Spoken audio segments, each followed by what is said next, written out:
What's up, Jaycationers? Welcome to the live stream.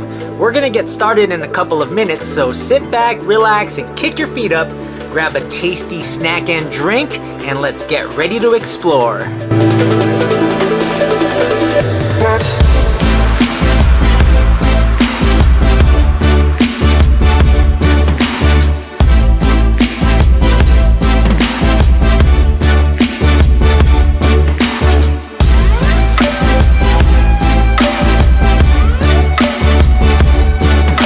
Before we begin, comment down below, where in the world are you watching from? Say hello to everybody in the chat, as the Jaycation Nation is a positive, fun-filled, and drama-free stream, and we have the Jaycation Mod Squad in the chat to make sure everything is going along smoothly.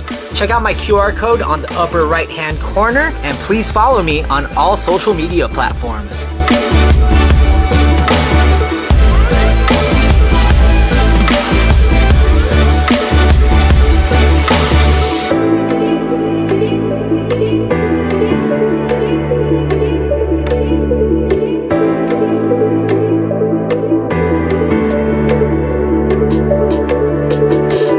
In about a minute or so, we're about to get started. So in the meantime, please make sure you smash that like button. It really helps this video get shown to the world.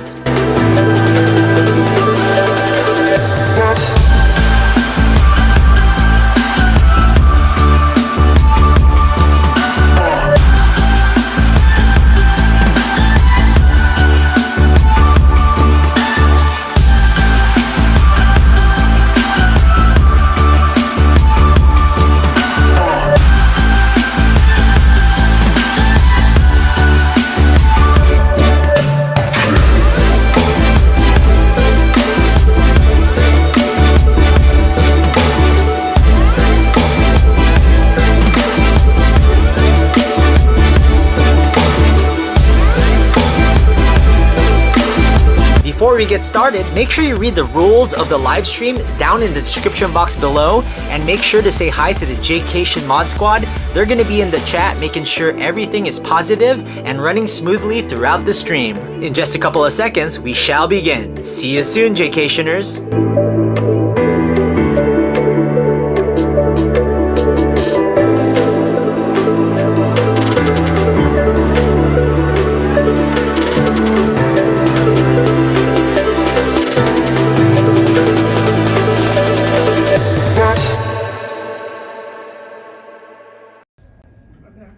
All right.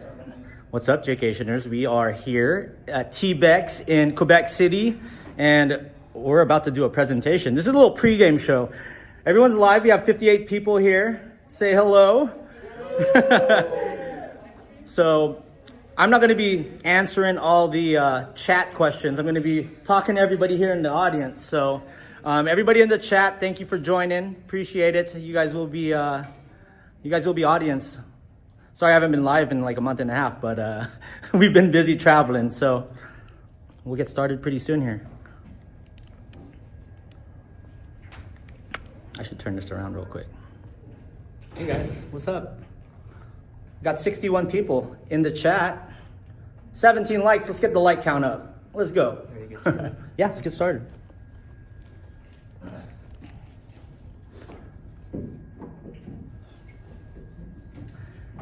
Is everyone awake from lunch? Kind of? No? Yeah? Thumbs up? Couple thumbs? Okay. All right. Hope everyone enjoyed their lunch. I'm excited to close out our video session with an incredible speaker. So I actually met this speaker a couple years back when we were both speaking at TBEX out in Greece. So I actually met JJ. He was a YouTuber. I got to tell this story because it's incredible.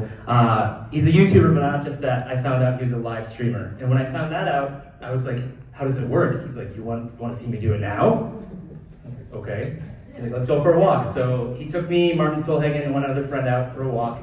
He went for a live stream with his subscribers. We did it for about an hour. And in that hour, he made about $600 just from talking to his subscribers, showing them around. People were giving him money left and right. It was incredible. So I think one of the most professional people you can learn how to live stream properly is JJ, and let me introduce you to JJ Menikis. He's going to teach you how to live stream properly on YouTube. Thank you, Chris. Appreciate you. You can take the live stream right there. Welcome everybody, thank you for coming to the live stream monetization chat for YouTube. My name is Jaydaheat. I am the owner and runner of the Jaycation YouTube channel. I do a lot of edited content. That's what like 90% of my content is. San Diego, Las Vegas, travel guides, food vlogs, and all that. And live streams, I would say, are about 10% of what I do on YouTube. So when I go to Vegas, I'll walk the strip. I do in real, IRL is what they call it, in real life streams, anywhere from 1 to 3 hours. Talk to my audience, and we just see what goes on around Las Vegas Strip or anywhere else around the world. I haven't done a live stream here in Quebec City, but I could easily just go down to the lower town or anywhere around the walls and do a live stream. Granted, there's internet data, and we'll talk all about that in this chat. So, live streams, they give you a way to connect your viewership in real time. It's unedited, it's real, and it's engaging. So, when you're live, you get your comment box right here, and you can chat with your viewers, and it's fun. So you can look at these. If you look over in the chat, you can see the different colored ones. Some of them are moderators, and the moderators keep the chat going. And some of them are actually members of your channel. They get exclusive content, and they get highlighted so I can see them more and like be able to talk to them. And yeah, it's a really cool community. And one of my mods is here, Pat75. He was actually just a viewer, and we became friends because he always came on the live streams, always was positive, and now Pat, we call him the mod father. He keeps everything positive and going, and shout out to Pat, so let's give him a round of applause. So we call it the Jaycation Mod Squad. So there's about 20 other viewers that are good friends now. I've met them online, and they just keep the chat going, whether it's an event in Vegas, an event in San Diego, or I'm just walking on a random day. So the mods are very important, and they really fuel these live streams and keep the community positive and trolls away. The trolls are the ones that we try to keep away. So this live stream was a 10-hour, 57-minute live stream on New Year's Eve. I yielded $2,500 in that 10 hours, 57 minutes off of everything we're going to talk about. Super chats, memberships, and all that good stuff. It amassed 120K views in that 11-hour span. So that was my record. 120K views in 11 hours. And the peak concurrent viewership for that was 8,000. So I had 8,000 people at like 12:05 watching the Las Vegas fireworks show. And it was crazy because I could not read any of the comments because they were just going by so fast. But that's the potential you guys can have by doing live streams. I think I bring the mustache back. Oh, the mustache, yeah, that's a limited time offer right there. That's, yeah. I thought it was cool, and yeah, Mom said no. Gotta get rid of it. So I got rid of it. So the formats of live streaming, you got stationary. I didn't want to say in studio because yeah, you could do it in studio, but you can also do it in a hotel or maybe a conference room or your bedroom, like I am there. And I'll talk about the program that I use, which is StreamYard, and how to add all the graphics and the tickers down below. We'll talk about that in depth a little later. And then the second way of live streaming is moving. So IRL, in real life live streams. That's where I use the gimbal, walk around. I even have the wireless mic. We'll talk about all the equipment a little later. But yeah, that's the moving live stream, IRL. So there's 3 content formats that YouTube offers to make money. And the number one thing is obviously the edited videos. That's where we make all our AdSense, and the bread and butter comes with the YouTube paycheck. And YouTube, they have all these analytics The three things that they focus on are the edited videos, YouTube Shorts, which is short form, and live streams. And I don't think that enough people pay attention to the live streams, because live streams, they directly connect you with your fans instantly, and you can really get that community that much closer, and you can feel more of a connection with what your audience wants. Whether you're a blogger and you just want to talk to people that are in your newsletter, send it out, say I'm going to do a live stream. You can just talk to them from home. Whether it's 5, 10, 15, 20 people, you still got that audience, right? So eventually it'll grow. I was watching my very first live stream this morning. It was 5 minutes long, and I was at VidCon back in 2016. And the title was Filipino Vlogger Goes to VidCon. And literally, it was the worst 5-minute live stream ever. And that has like 120 views to this day. But I mean, look at it now, right? 120,000 views in that one New Year's Eve live stream. So that's the possibilities that you can have with live streaming. So YouTube offers two formats of live streaming. One is the landscape form, which is the traditional form. You can watch it on TV, on your phone, and that's usually what I do, is the traditional landscape, because I just think it looks better, it fills up the screen, and that's what the viewership wants. But just recently, I think it was just last year, YouTube added the vertical side of live streaming, and I know a lot of people go on Instagram or TikTok and do their live streams, but YouTube now gives those vertical creators a chance to do it on YouTube. So those are the two ways you can do it. I prefer landscape, but if you prefer vertical, go right ahead. So ways to make revenue while live. Super chats. So super chats are basically what Christopher Sutter said down there. $5 super chat. Thank you, Christopher, whenever that live stream was, and I copied and pasted it. He said hot chocolate fun. So it was the middle of the winter. I walk around Las Vegas, and it's, 20 degrees, and I have this thing about getting hot chocolate at Ghirardelli at the Lake Promenade. I think you know, right, Allie? The little Lake Promenade. So every time I pass by Ghirardelli, somebody super chats me $5 to get hot chocolate, even if I don't want it. So yeah, so thanks to Christopher for that. And Jellybean gave me 10 Canadian dollars. And that's a super sticker, so basically that's exactly what it is. They don't want to comment, they just put a sticker on there. And you just acknowledge them, say thank you, I really appreciate it, and then and move on to the next comment. But it's really cool that the viewership is able to support you through these super chats and these super stickers. The next one is Cash App and PayPal. So William Coleman over here sent me two $50 transactions on Cash App, and I'll get the little messages on my phone that I got $50 on there. He knows that creators and get a portion of their donations on YouTube taken away. It's about 30 to 35% over $5. So YouTube takes a portion of these super chats and of these super stickers. If you're above $5, something like that. But if he sends you the $50 there, you keep all the 50. Well, you still gotta report it, but you get to keep all the 50. So those are the ways to make revenue while live instantly through the viewers.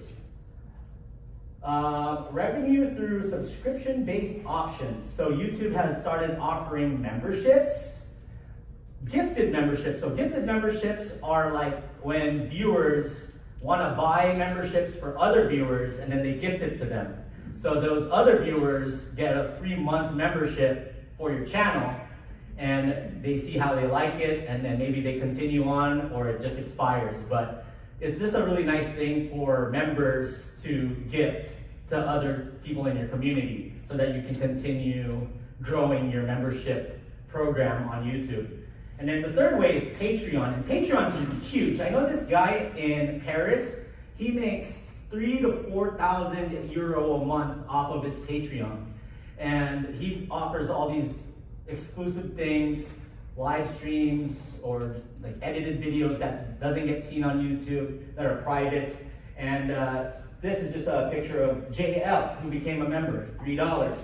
And those all add up. If you have 20 to 30 patrons, you can easily make $200 to $500 a month off of those patrons by promising them some membership benefits on Patreon.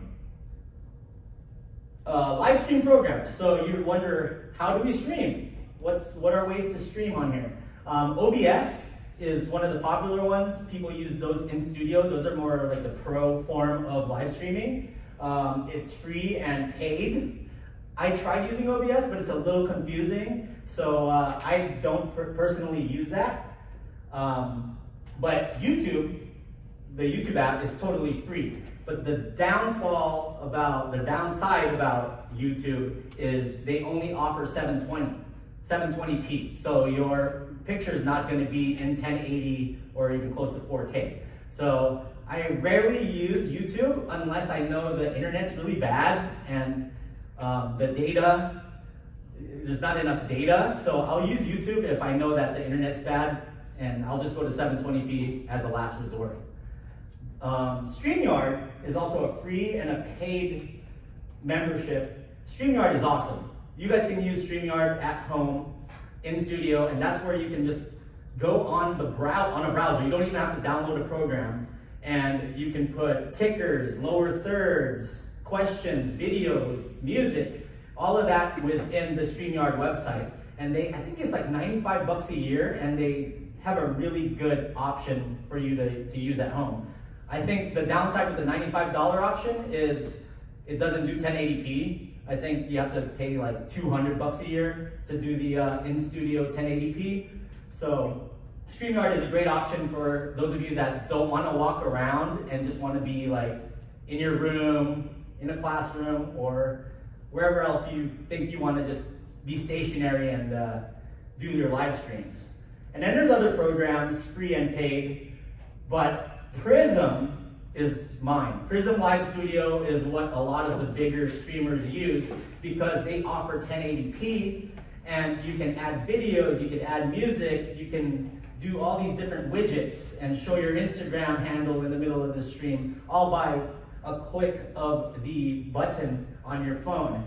So Prism Live Studio, not sponsored by the way, I just use it because it's free and it's just the best quality for live streams. So if you guys want to check out Prism Live Studio, that's what I'm streaming on right now on the actual live stream that's being shown. Can you have a guest on Prism from another? On Prism, no, not yet, but on StreamYard, yeah. So whenever, like during the pandemic, StreamYard got really popular because everybody was just at home. So you're able to do your interviews via StreamYard.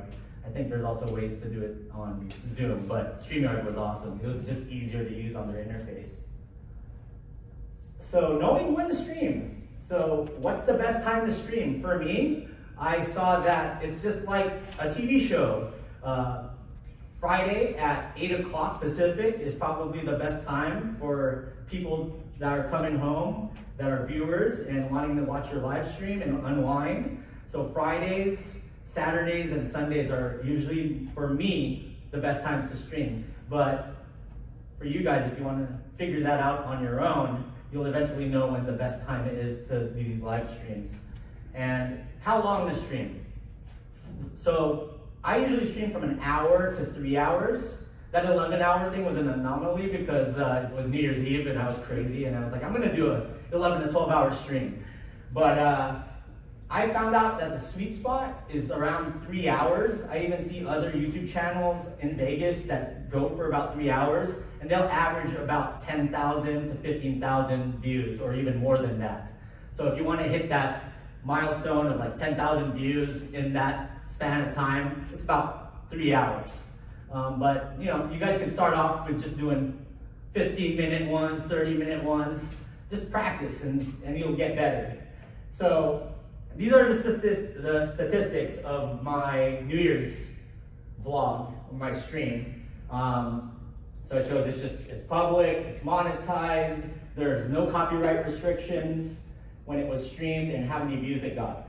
So copyright, that's our worst enemy, because if you're out and about in real life, especially in places like Vegas, there's commercial music going on all over the place. You walk by the Bellagio fountains, they're playing Lucy in the Sky of Diamonds, and that's death to a live stream. If the YouTube copyright police find out that Lucy in the Sky of Diamonds is playing, your stream will end.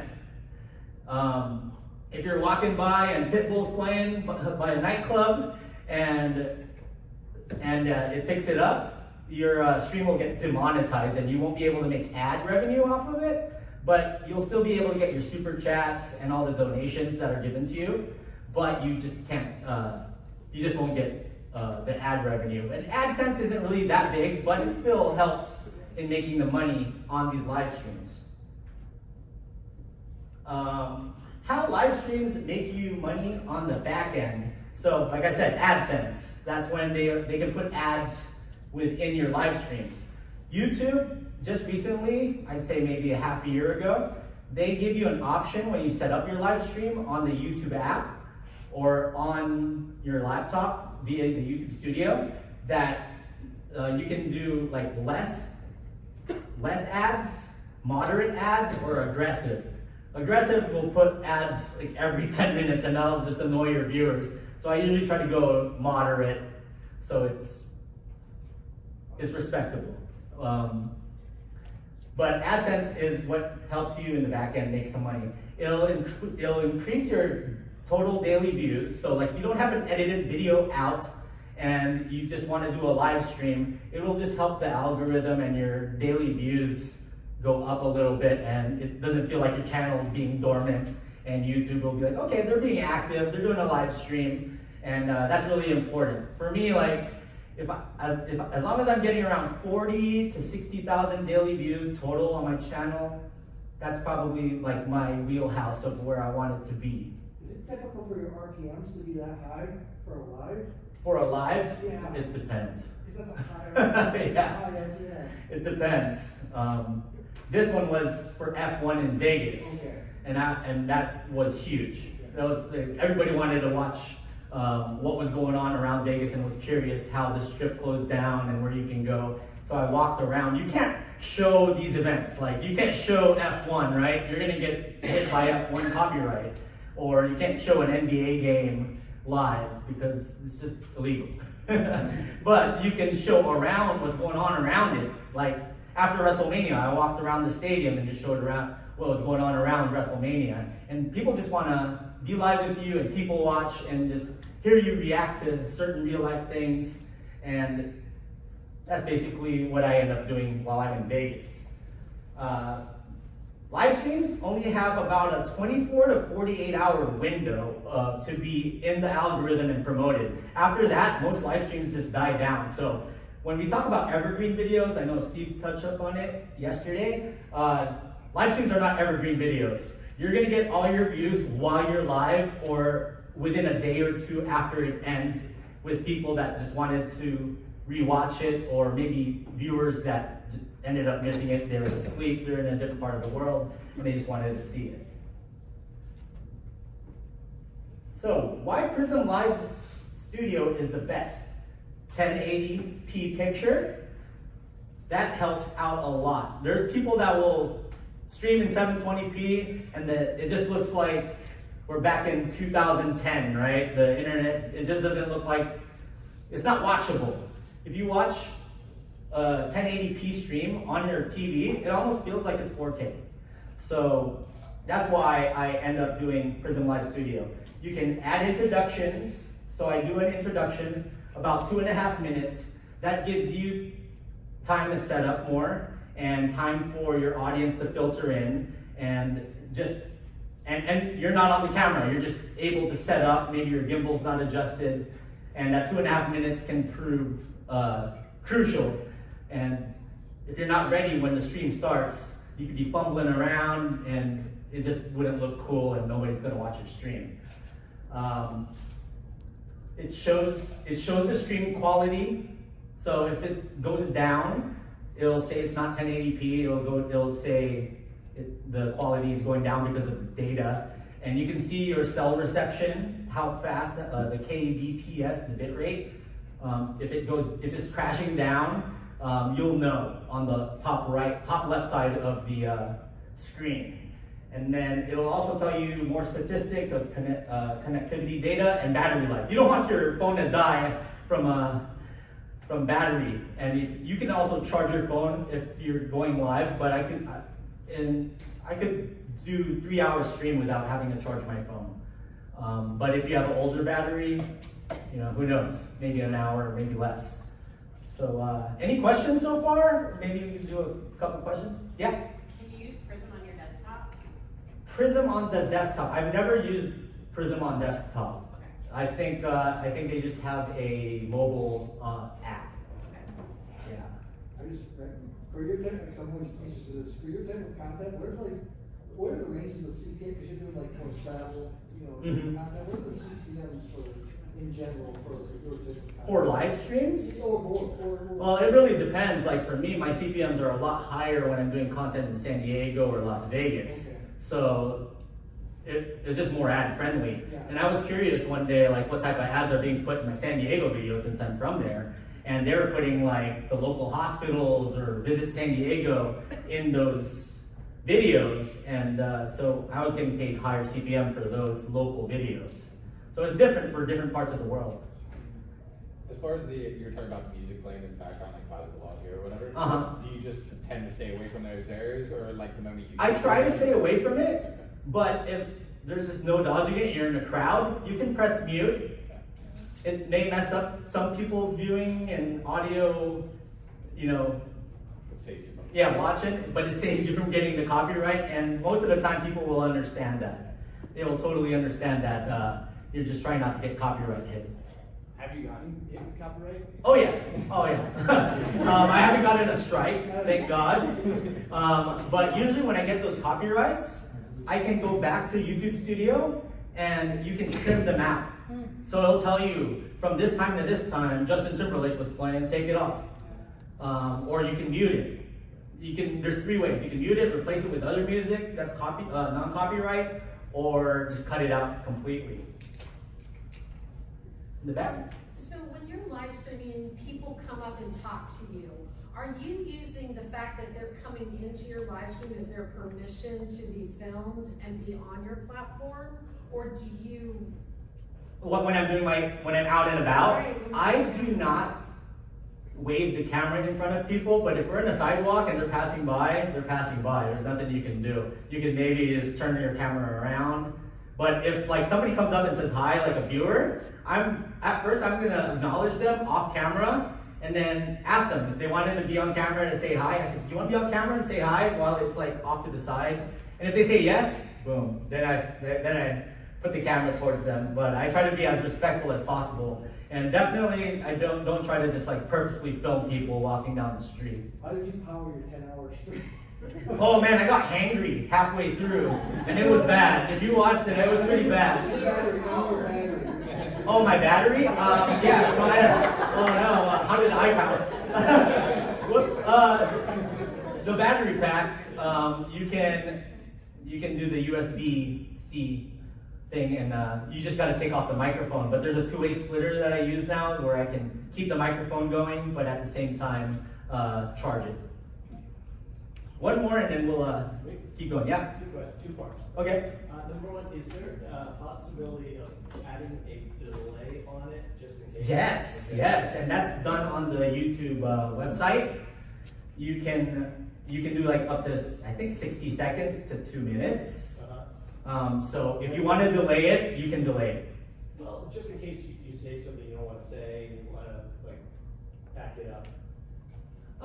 That's what I meant, like how like live TV, like Yeah. Saturday Night Live or whatever. I don't know. Like 5 or 7 seconds. I mean, if you say something, it's just gonna be a minute Okay, so after you say. Yeah. you don't have the ability. Yeah, it's unedited, so Okay, exactly. Number 2 is, or part B is, have you experimented with having the live stream only for members versus what you did there, which I gather is for everyone, anyone who wants to do it? Yes, I've done members only live streams, not many of them, but a buddy of mine from New York, he's a big New York YouTuber, Here Be Bar. I don't know if you guys have heard of him.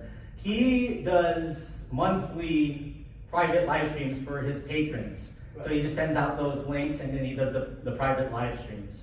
Well, the reason why I wanted to ask this is because you could do the experiment and decide which ones they pay more, right?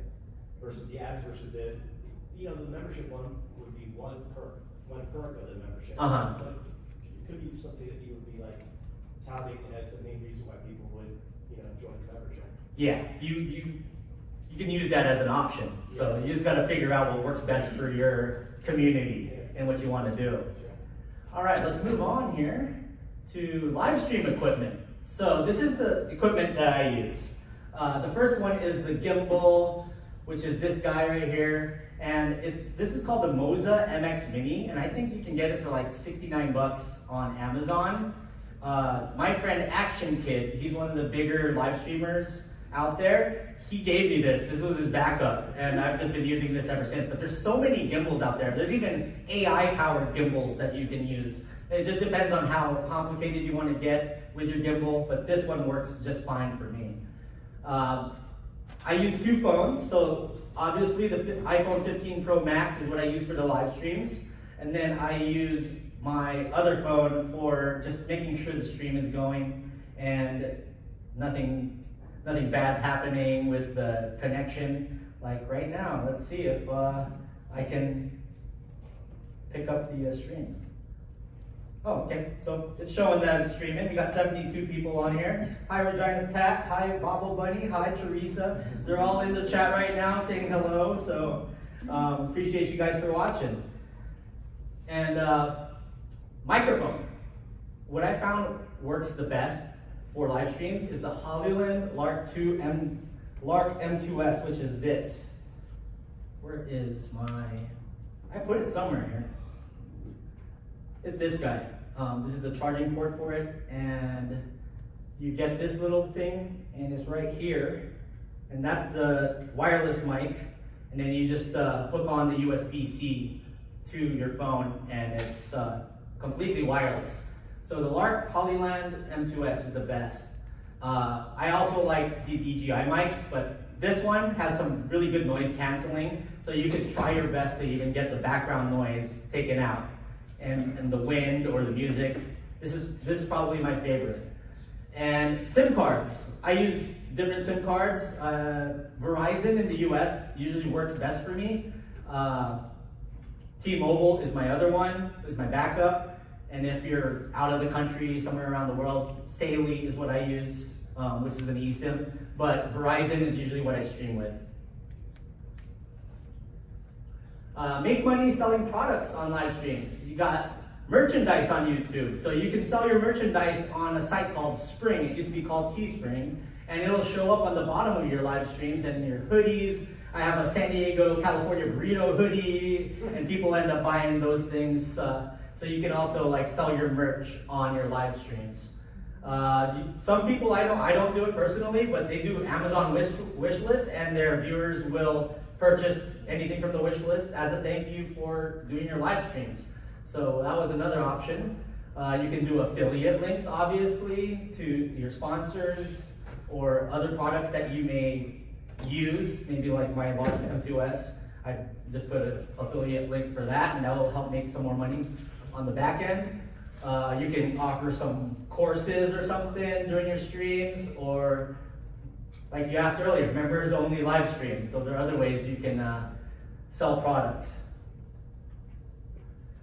How to be engaging live.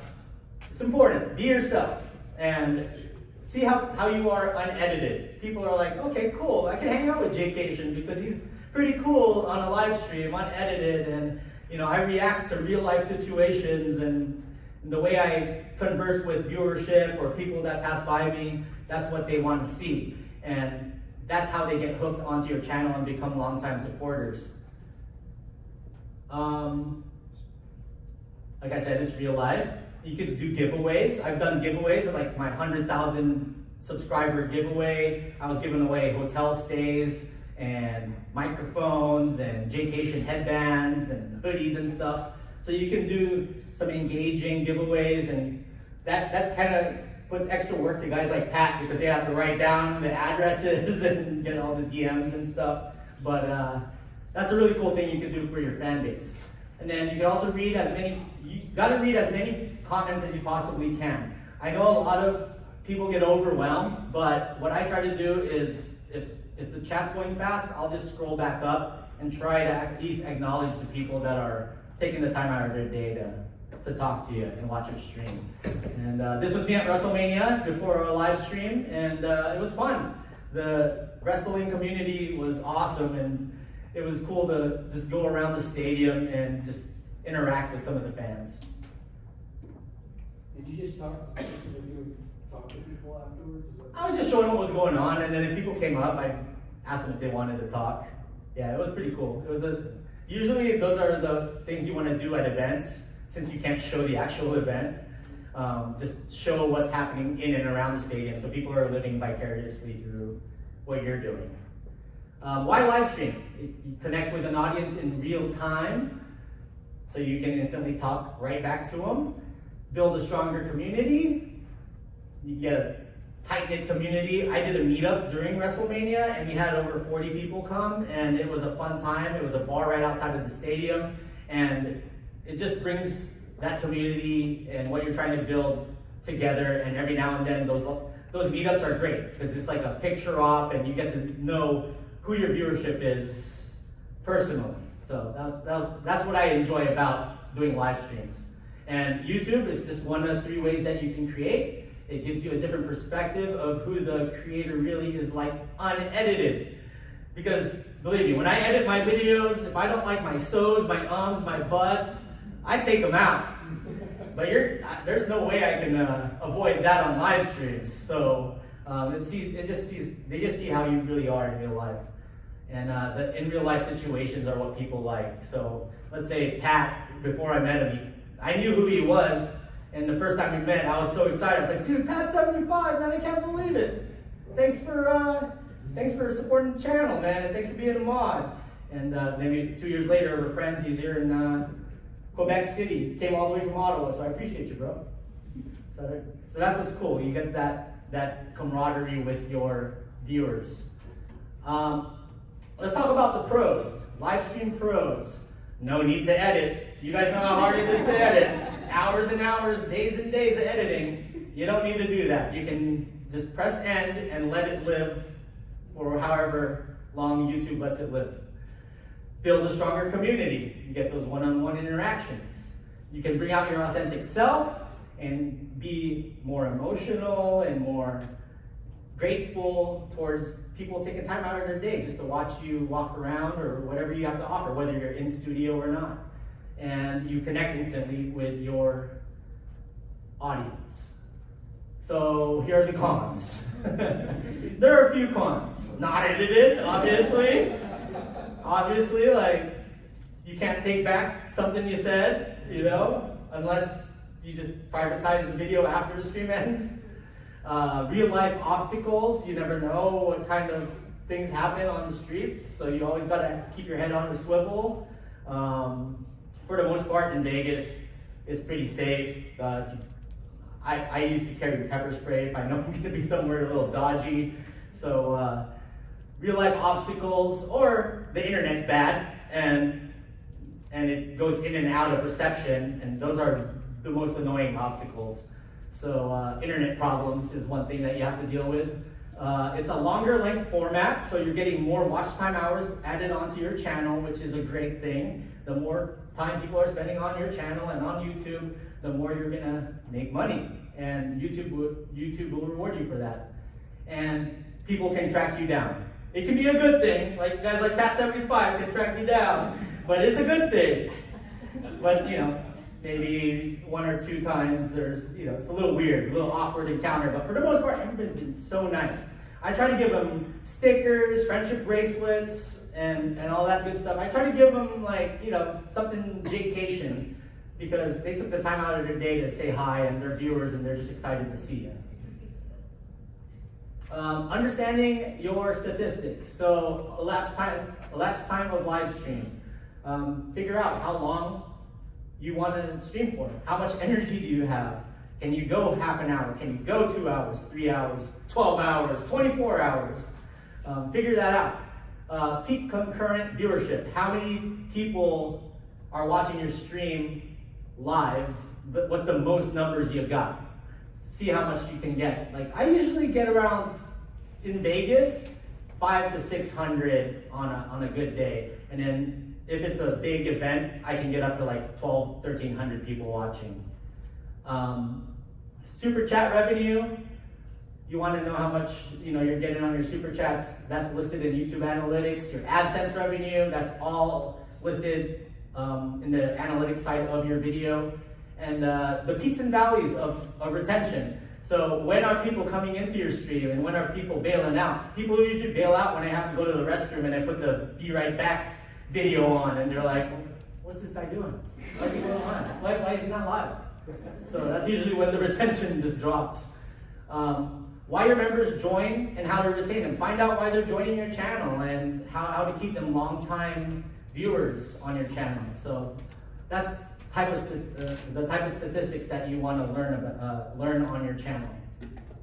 And happy live streaming. And let's open up for some questions. Thank you. Are you giving folks a heads up before you live stream? Yes. How do you do that? Great question. That's an amazing question. So on YouTube, you're given a community tab. And on that community tab, you can say whatever you want to your viewership. And that's why people on YouTube say, turn on the notification bell. So you'll get those messages when the notification bell is turned on. If they're looking at the menu on YouTube, it will say, oh, like today, I said, hey, Jaydaheaters, I'm going live. I'm going to live stream my TBEX talk. Be there at 2 p.m. Eastern time.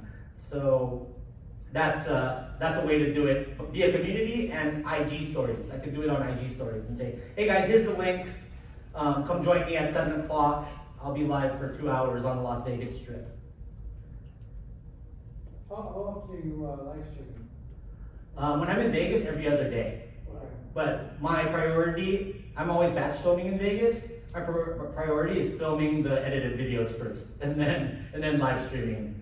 So about 3 times a trip to Vegas. And I used to do once a week, especially in San Diego, but I just haven't recently. Do you prepare for a 3-hour talk or a live stream? Yeah, I mean, yeah, definitely. Like, you want to know what's going on around Las Vegas or around the city you're in or whatever you're talking about. So I do kind of try to prepare some talking points and just like keep in mind, like if F1's going on, kind of educate myself on F1 drivers, see what people are complaining about and show them what's really going on, and just see what's really going on in real life. So yeah, there is a preparation involved with some of these live streams. John, How do they find you? how do they find me? Yeah, like if it's not a member of your community, you got your 10 followers and Oh, no, like, your audience. How do If they find you? it's through CEO and your title. If you just title it and you say Las Vegas Live, John's on the Strip, there is a section where when you're live, whether you're small or big, you're gonna get pushed on the live end of YouTube. And there's a YouTube category where people can find you, whether you're a smaller or bigger YouTuber. So a YouTube viewer would just go to who's live today. Mm-hmm. And then click on that. So if you want to watch like a Quebec City live stream, I don't know how many people live stream here, but I'm sure there are though, that you can just put Quebec City live and it'll show what options are live right now for Quebec City. Okay. Palette. For someone who doesn't have 143,000 subscribers, at what point do you start? I would be worried that I would be talking to myself with one viewer. And I started with, I think when I went to VidCon, I had 200 subscribers. And I started with that 5-minute awkward staticky video. And it took time, but I stayed consistent. Yeah. So eventually you'll see it creeping up. Like by 2019, I saw 50 people watching. By 2021, there were 200 people watching. And then it led all the way to 2025, where I had that 8,000 record-breaking stream on New Year's Eve. So that was awesome. It's fun, it's a lot of fun, it's a lot more fun than you would think when you start out, you know, with a big audience. You think you're kind of intimidated, nobody's gonna be at, but you do have fun doing it. It's fun with even just 5 people because those 5 people will just chat with you all day. It will, and it's great. They'll be fans for life because you're spending the time with them, and that means the world to a lot of people. You have a question? Took it? Nice. Anybody else? Yeah. Do you feel like your YouTube videos that you make, do those viewers watch your live stream, and do your live stream viewers watch those videos, or are they kind of separate? I think there's a mix of it because I do notice that my live stream viewers will come on my edited videos and always have the longer paragraph comments saying like, oh yeah, I stayed over at the Wynn and I love this restaurant and I really appreciated that segment that you did and I'm happy that you showed the pool and it just brought back like memories. And then if they had a question, but yeah, the answer is yes. I think that the devoted viewership on your live streams go watch your edited videos. So for someone like Polly, or if you don't have any subscribers, maybe grow by making consistent videos and then do some live streams, and maybe some viewers might go to that. Yeah, exactly. Like, you know, when you do your podcasts, you could even sometimes try to do those live or do a mix of it, and people would enjoy that, especially if you have, as the intriguing guests that you get. You got a lot of great guests, so maybe try the live streams with that. Does Prism allow you to live stream on several different platforms at the same time? So YouTube, Facebook? Yes, and I know a few of you guys were asking about that. There are multiple platforms that you can connect to, and it will. So like in the past, I've done live streams on YouTube, Facebook. I think YouTube and Facebook were the 2 that I bundled it in with, and you could do Twitch. Does it link back? Does it embed to your YouTube so it brings in views and AdSense revenue to your YouTube, or it's? Prism is just the studio that you use, so it's basically just the program you use to broadcast.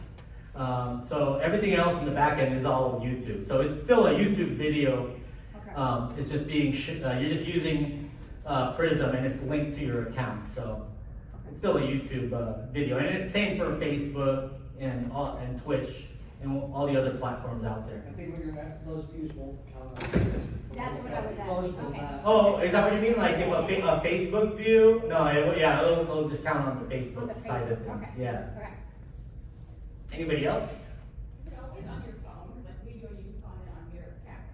Mhm. Live streaming would have to be on. Oh, you can totally do it on your cameras and stuff, especially if you're at home and there's ways to do it live in real life when you're walking around. It's just more connecting and stuff like that. But the easiest way, especially for those types of live streams that I do, is through the iPhone and using Prism Live Studio. Yeah, I know a guy who streams on his TV. Yeah, so there's quite a few people that do it on different cameras and whatnot. I got somebody in the back. When you're walking around, are you one man? When I'm walking around, sometimes I'll have people with me. So if Pat 75 happens to be in Vegas, he's with me. If Jaydaheat, my dad, he's in Vegas, he'll roll along with me too. And Chris has rolled along with me on some live streams. I'm sure Steve Yallo has in the past. I don't know if we have, bro. We've done videos together. Done plenty of videos together. And how are you watching the chat? If it's just you. If it's just me, the chat is on the phone, on Prism Live, on the left, the bottom left. Yeah, but I mean, you're talking, you're trying not to walk into things talking backwards. You know what I mean? Like, How to multitask. You still gotta be aware. Yeah. But sometimes you just gotta stop, read the comments, keep going. But it's an art. You gotta learn how to multitask, be aware of what's in front of you, but also what's being said on the screen. I'm really focused on my phone for sure, but I could still see what's going on. If there's 2 of you, is the other person, are they letting you know? Yeah, sometimes. Respond to this person, thanks so much for the $25 or whatever. Pat, he'll be like, hey, Jaycation, this guy did a $5 super chat 10 minutes ago. You didn't say anything. And so then I'll come back and say, I'm sorry, the comments have been going so fast that, 1 minute. All right, let's take one more question then, 1 minute. What's the most embarrassing thing that's happened? Oh man, there's a lot of embarrassing things that have happened to me on live streams. I mean, when you're in Vegas, you're always doing all these crazy things. But remember when I told you I got hangry during my live stream? Just to spite the person said, we don't want to watch you eat on your live stream. It's New Year's Eve. And I was like, I haven't ate all day. So I was so mad that I turned the camera right in front of my face and I just ate for 5 minutes. and my viewership, and like Pat will attest to it, he was like, all right, JJ, I know what you're doing there. So if you guys want to learn more about live streaming or anything YouTube, I'm around. I'll be in the room over there, and feel free to say hi. Thanks. Thank you.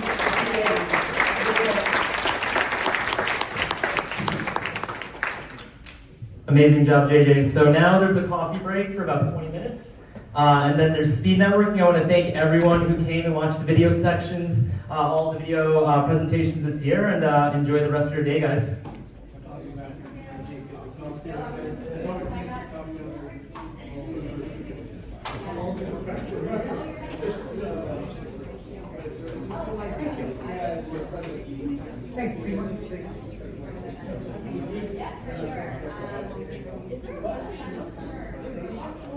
Prism. It's just like when you connect your program. Good job, JJ. He did well, right? He did well? Yeah, did great. He did really well. Although you... Never mind. I'll tell you later. Allow Prism to get all your YouTube data. And it's just like 3 clicks and then you're good to go. Your flag down was down the whole Oh yeah, your flag was down. Just be I was trying to think of anything that would be I've done it on Prism, I've done it on yeah, man, we'll talk later. Hope you guys enjoyed that. And then 2 seconds. Hey guys, thanks for watching. We'll be live again soon, and much love. Safe traveling, Quebec City. Au revoir.